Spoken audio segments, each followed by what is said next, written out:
अस्सलाम वालेकुम। आज है सैटरडे और बच्चों की फरमाइश पे, मेरी बेटी की स्पेशल फरमाइश पे मैंने आज बनाने जा रही हूँ चॉकलेट वेफ़र। यहाँ मैंने 4 अंडे लिए हैं, रूम टेम्परेचर। यहाँ मैंने 2 बाउल लिए हैं, उन्हें सेपरेट कर लिया, योग को भी और उसको भी। आज स्पेशल जो है वो मैं शक्कर वाला बना रही हूँ। यहाँ ये देखिए मैं शक्कर ऐड कर रही हूँ और साथ में इसको बीट करती जा रही हूँ। ठीक है, वाइट को पहले मैं बीट करूँगी और उसके बाद फिर मैं बीट करूँगी योग को। ये देखें, और ये मैंने एक बाउल लिया है जिसमें मैंने 4 की योग डाली थी। और अब ये देखें, इसके अंदर मैंने कोई भी कुछ भी ऐड नहीं किया। ये देखिए कितना फ्लफ़ी टेक्सचर आया है।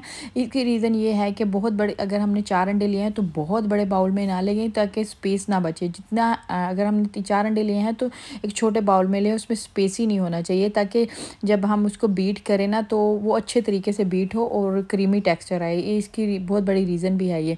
अच्छा, यहाँ मैंने फिर इन दोनों को इकट्ठा कर दिया था एक ही बाउल में। उसके बाद मैंने कोको पाउडर इस्तेमाल किया है, इसके अंदर ऐड कर दिया है। कोको पाउडर मैंने छान कर नहीं इस्तेमाल किया, तो इसको अब थोड़ी सी मुझे स्ट्रगल करनी पड़ी है ताकि ये अच्छे तरीके से इसके अंदर कोई भी लम्स ना रहे। और यहाँ थोड़ा सा मैंने इस्तेमाल किया है ऑल पर्पस फ्लोर यानी मैदा, और इनको मैंने अच्छे तरीके से मिक्सअप कर लिया है। और इसके अंदर मैंने ऑलिव ऑयल थोड़ा सा इस्तेमाल किया है, 1 रेगुलर स्पून होगी।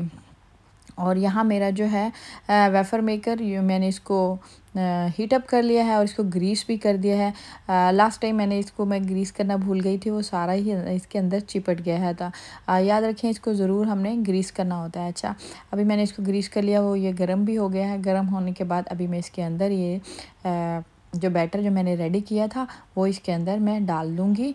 और एक मैंने लास्ट टाइम जो मिस्टेक की थी वो इसको बंद कर दिया था। अगर हम इसको फुल बना रहे हैं तो इसको बंद नहीं करना है, ऐसे ही बस मतलब टाइटली इसको बंद नहीं करना, ओपन ही रखें तो ये बहुत ज़बरदस्त बनता है। ये मेरे 2 वेफ़र रेडी हो चुके हैं। अब सेकंड जो है बैच में वो अब बनाने जा रही हूँ। फिर मैंने इसको ग्रीस किया है सेकंड टाइम, और अभी मैं दोबारा से, ये देखें, इसको सिर्फ मैं क्लोज़ करती हूँ स्लोली से। इसको यहाँ से मैं बंद नहीं करती, ठीक है। अगर हम बंद करें ना तो सारा बाहर आ जाएगा। अच्छा जी, ये मेरे बन गया है दूसरी टाइम भी। 4 बन चुके हैं और ये एक ही लास्ट में रहता है मेरा। अभी ये मैं लास्ट में बनाने जा रही हूँ, लास्ट वाला, यानी कि 5 जो हैं पीस मेरे वेफ़र्स के रेडी हो जाएंगे ब्रेकफास्ट के लिए। तो ये इनफ है हमारे लिए। तो आई होप कि आपको ये मेरी रेसिपी पसंद आएगी। अगर पसंद आए तो लाइक कीजिए, शेयर कीजिए, और मिलूँगी इंशाल्लाह आपको नेक्स्ट रेसिपी में।